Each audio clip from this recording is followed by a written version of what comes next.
warahmatullahi wabarakatuh. Perkenalkan, saya Nola Aprilianti dengan NIM F10512311049. Pada video kali ini saya akan menjelaskan mengenai satu tokoh fisika, yaitu René Descartes. Teman-teman sekalian, René Descartes ini lahir pada tanggal 31 Maret 1596 di La Haye, Taurin, yaitu Prancis. Kini dinamakan Descartes untuk menghormatinya. Ia lahir pada masa Eropa baru bangkit dari abad ke-8, di mana ilmu pengetahuan mulai meninggalkan doktrin gereja dan bergerak menuju rasionalisme dan metode ilmiah. Ayahnya yang bernama Josime Descartes merupakan anggota Dewan Hukum Bretagne, sementara ibunya yang bernama Jeanne Brocat meninggal saat Descartes baru berusia 1 tahun.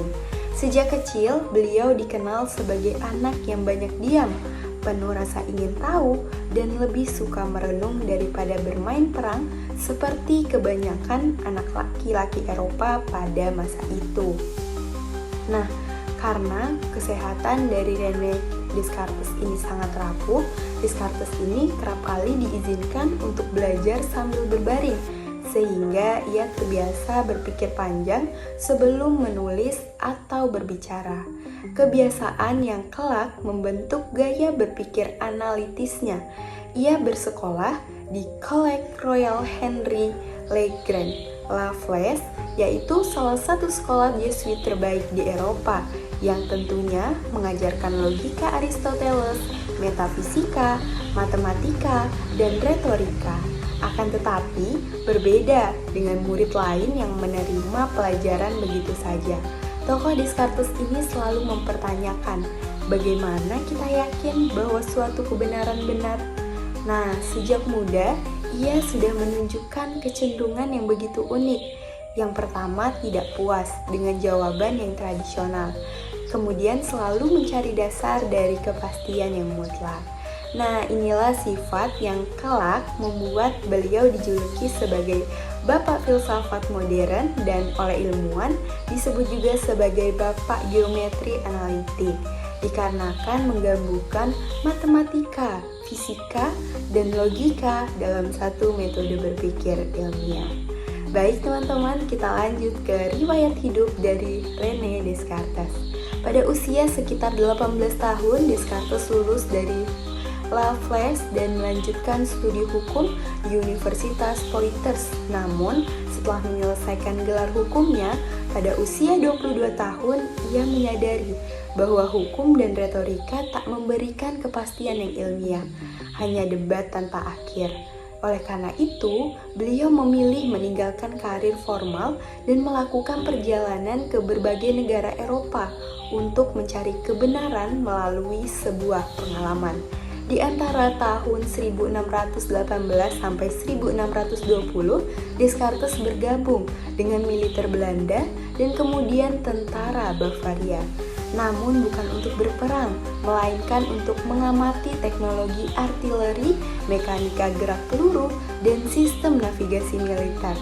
Karena menurutnya medan perang merupakan laboratorium besar bagi ilmu fisika mekanik. Nah, pada malam musim dingin pada tahun 1619 di sebuah barak militer di ULM, Descartes ini mengalami momen epifani intelektual. Ia menulis, "Aku menyadari bahwa seluruh ilmu ini dapat dibangun jika kita menemukan metode berpikir yang benar." Nah, sejak saat itu ia memutuskan untuk mendedikasikan hidupnya bagi pencarian metode pasti untuk menemukan kebenaran ilmiah. Beliau mulai menyusun sebuah prinsip yang berbunyi, jangan menerima sesuatu sebagai benar kecuali jika jelas dan tak terbantahkan. Pada tahun 1637, Descartes menerbitkan karya terkenalnya Discours de la Méthode, yaitu uraian tentang metode yang berisi kalimat yang begitu legendaris, yaitu cogito ergo sum, Aku berpikir, maka aku ada. Ungkapan ini bukan sekedar filsafat, tetapi landasan metode ilmiah modern yang dimulai dari keraguan radikal, analisis logis sampai kepada simpulan pasti.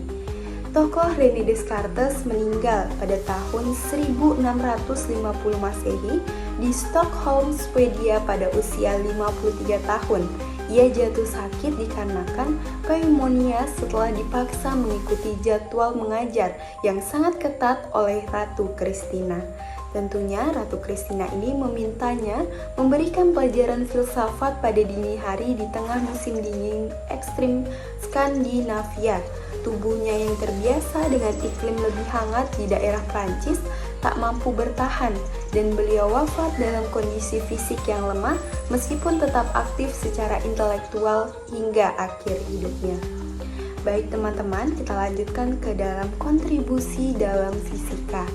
Tokoh Descartes ini membawa revolusi dalam cara memahami gerak dan alam. Jika tokoh Aristoteles menjelaskan alam secara kualitatif dan tokoh Archimedes mengukurnya secara mekanik, tokoh Descartes ini menambahkan struktur matematika dan juga koordinat ke dalam fisika. Nah, yang pertama yaitu hukum gerak dan prinsip inersia sekitar tahun 1630-an. Sebelum tokoh Newton merumuskan hukum inersia, tokoh Descartes ini sudah menyatakan bahwa benda yang bergerak akan terus bergerak dalam garis lurus jika tidak ada gaya luar. Hal ini adalah bentuk awal dari hukum Newton 1 yang ia tuliskan dalam bahasa filsafat, yaitu Tuhan tidak melakukan sesuatu sia-sia, maka alam tidak akan mengubah gerak benda tanpa sebab. Yang kedua yaitu konsep momentum dan tumbukan Descartes. Nah, tokoh Descartes ini memperkenalkan istilah dari quantity of motion, yaitu kuantitas gerak, yang merupakan cikal bakal konsep momentum, yaitu massa dikali kecepatan. Beliau juga membahas mengenai hukum tumbukan elastis dan tidak elastik, yang menjadikannya salah satu pelopor mekanika tumbukan. Lanjut yaitu ke teori cahaya dan optika. Di dalam karyanya yang berjudul La Dioptrique, ia menjelaskan bagaimana cahaya dapat merambat seperti tekanan yang menyebar sangat cepat melalui medium, dan dari sinilah ia menyusun hukum pembiasan cahaya yang kini dikenal sebagai hukum Snell-Descartes. Kelanjut yang keempat, kontribusi fisika pada bidang mekanika. Nah, di sini yang pertama itu ada geometri analitik sebagai fondasi mekanika matematika. Tokoh Descartes memperkenalkan sistem koordinat Cartesius yang memungkinkan gerak benda digambarkan dalam bentuk garis dan persamaan matematika. Tanpa ini, fisika tak akan mungkin dapat berkembang menjadi ilmu berbasis rumus seperti saat ini. Lanjut, gerak lurus dan konsep ruang waktu teratur.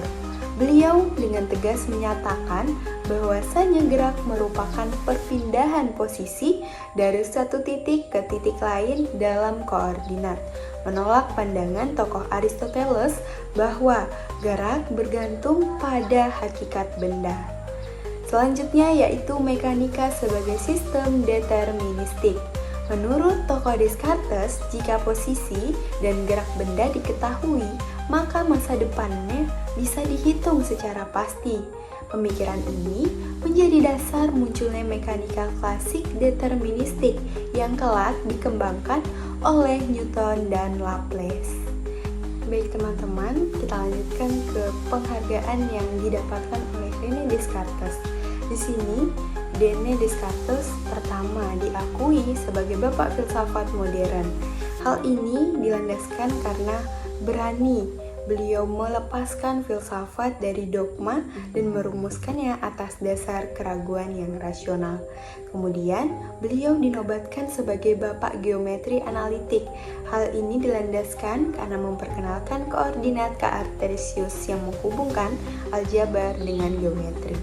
Nah, teman-teman, kemudian tak hanya itu, karyanya menjadi landasan pendidikan dalam ilmu modern universitas Eropa yang mewajibkan metode Descartes untuk membangun logika ilmiah, terutama di dalam matematika dan juga fisika.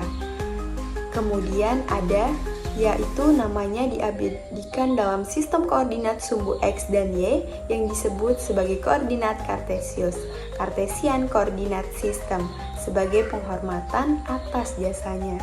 Tak hanya itu, beliau dibahas oleh Newton dan Leibniz sebagai pendahulu penting. Newton menyatakan bahwa Descartes membuka jalan bagi penyatuan matematika dan alam, sebuah pengakuan besar dari ilmuwan paling berpengaruh di dalam sejarah fisika. Nah, teman-teman, mungkin itulah penjelasan dari biografi, riwayat hidup, kontribusi beliau, dan juga penghargaan-penghargaan yang beliau dapatkan. Nah, sekian dari saya video mengenai tokoh René Descartes, yaitu tokoh fisika yang sangat berpengaruh. Sekian dari saya, wassalamualaikum warahmatullahi wabarakatuh.